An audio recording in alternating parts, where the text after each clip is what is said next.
عن أبي بكر رضي الله تعالى عنه قال قال رسول الله صلى الله عليه وسلم من قبل مني الكلمة التي عرضت على عمي فردها علي فهي له نجاة.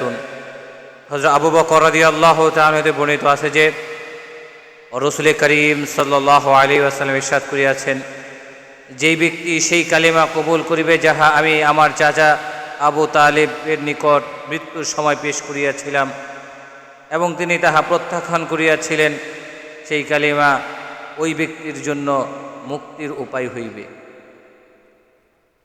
হযরত আবু বকর রাদিয়াল্লাহু তাআলা হতে বর্ণিত আছে যে রাসূল করিম সাল্লাল্লাহু আলাইহি ওয়াসাল্লাম ইরশাদ করিয়াছেন যে ব্যক্তি সেই কালিমা কবুল করিবে যাহা আমি আমার চাচা আবু তালিবের নিকট তাহার মৃত্যুর সময় পেশ করেছিলাম এবং তিনি তাহা প্রত্যাখ্যান করে দিয়াছিলেন, সেই কালিমা এই ব্যক্তির জন্য মুক্তির উপায় হইবে। এই জন্য কালিমা আমাদের অন্তরের মধ্যে পড়া, শুধু জবান দিয়ে স্বীকার না করা।